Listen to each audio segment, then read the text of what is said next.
we're gonna do a little mini update. So pruning up the peach over here, trying to keep the psyllid behavior down on this thing. Tipping mangoes. Let's see what's going on down yonder. So I'm about to plant some more Luke's Garcinias out here. The strawberry guavas are starting to pop in. I'm seeing some flowers popping up on the Batanga tubas. Keep in mind, these things are completely unprotected, and they're already, you can't even really tell. I mean, you can see where it died back in the cold, but yeah, they're definitely hardy for those kinds of events.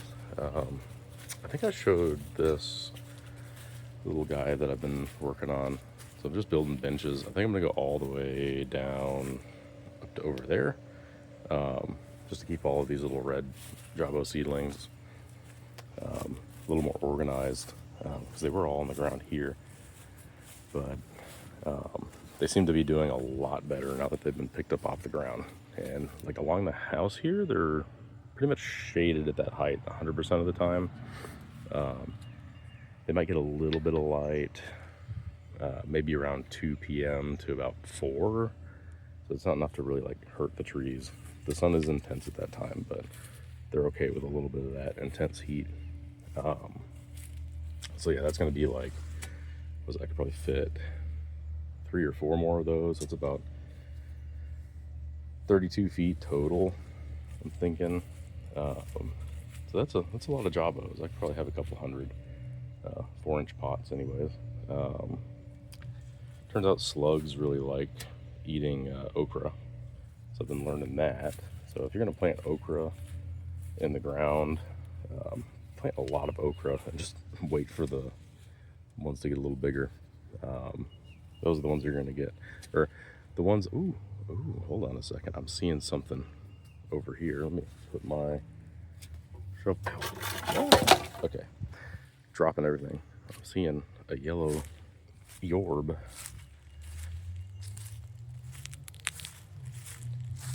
We got a mangosteen. Perfect. Hopefully there's no, doesn't look like there's any worms in it, but a little lemon drop there. Save that for later. Cambuca doing pretty good. I went and pulled out, there's a lot of these little vines down here.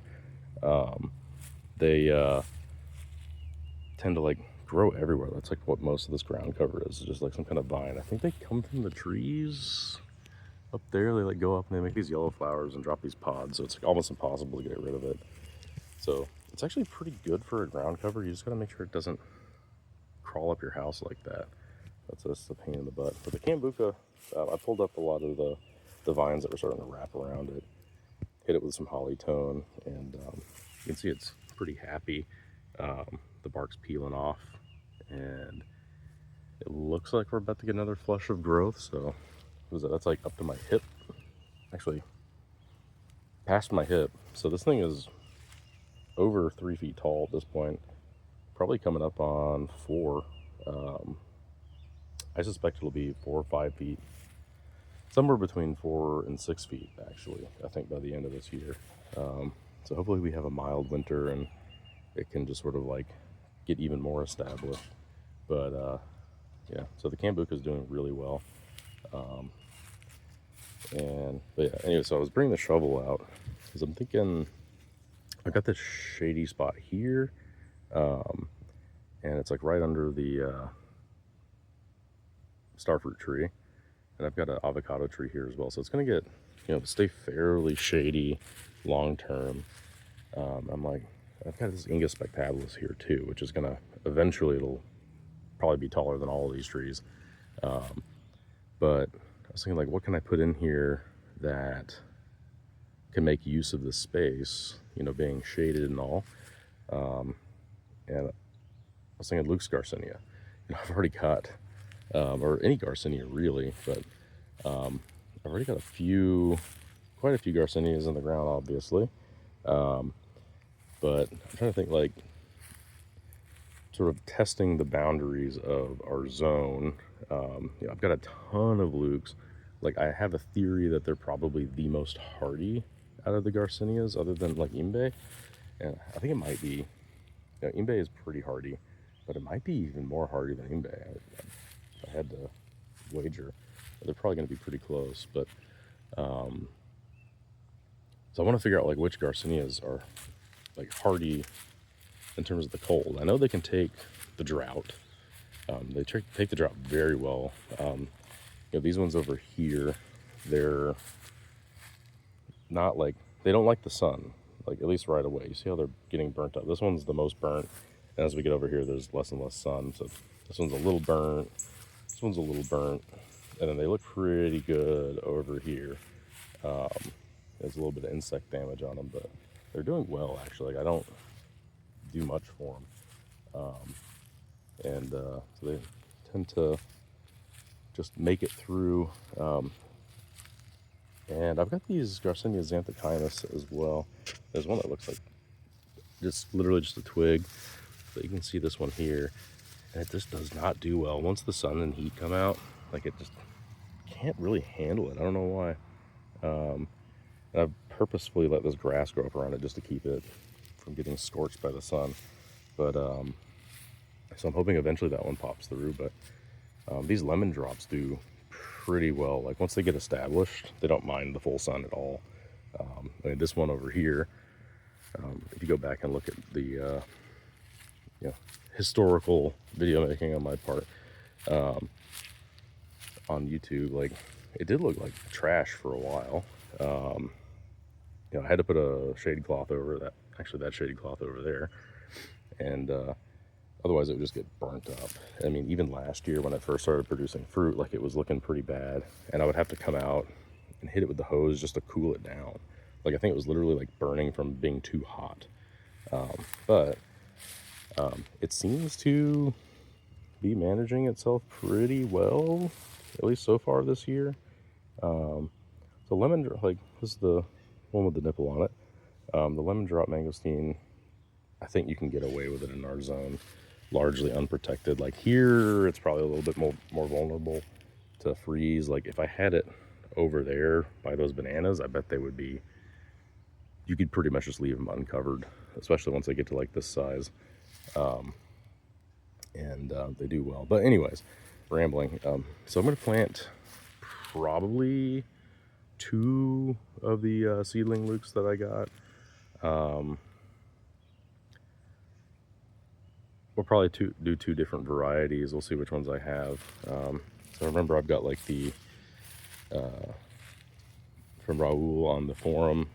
We did a group buy with Jabba the Hutt, and he was able to get, what was it, like the mango, was it orangey, there was jumbo sugar, there's another one, I can't think of the name off the top of my head, but it's the one that tastes like a creamy milk drink. We've got quite a few different varieties. They're all the same species.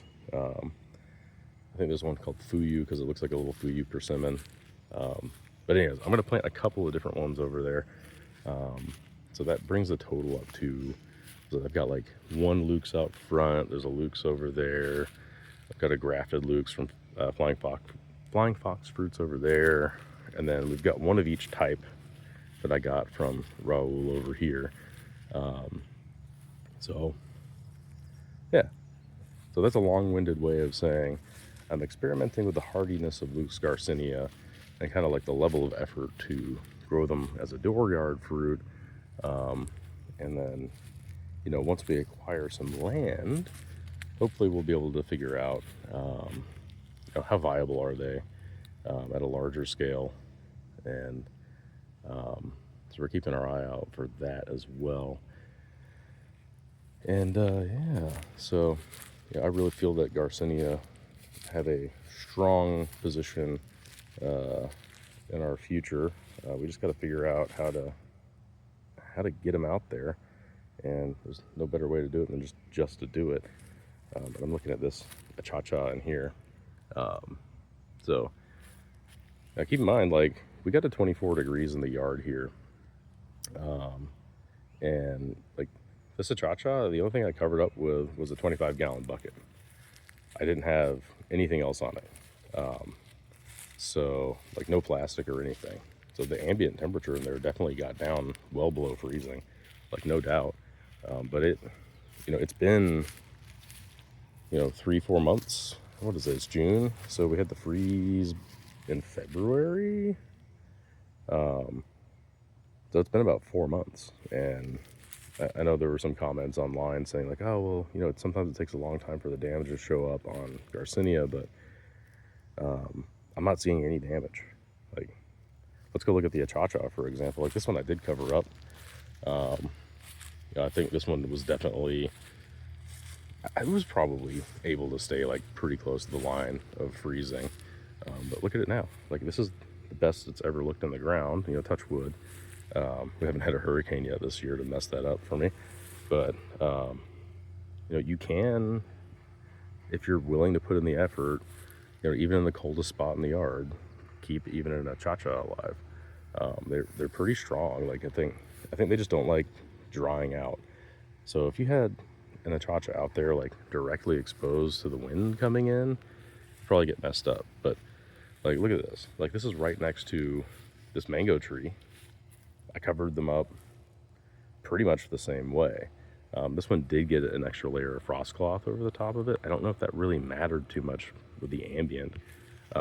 Maybe it did. It's a little bit more insulation, but I mean, this is a bigger tree and supposedly a more hardy tree compared to Achacha, but I don't believe it. I think Garcinias, if you protect them, are more hardy than a mango. There's just something about, I don't know, there's some difference there. I'm not sure what it is, but like this is, you see that they're only 5 feet apart. They're both exposed pretty similarly. Obviously, like there's a little bit of barrier from the banana here and this yuzu, but yeah, I don't really know what else to say. It's definitely possible. So, I would not bet that you could keep it out in the open without seeing any damage in that scenario, but you can certainly keep an Achacha at a size where you can keep it protected. And if you have to prune it back to protect it, like I think that's worth it too, because the Garcinia's fruit on their old wood. But anyway, so I'm just rambling at this point.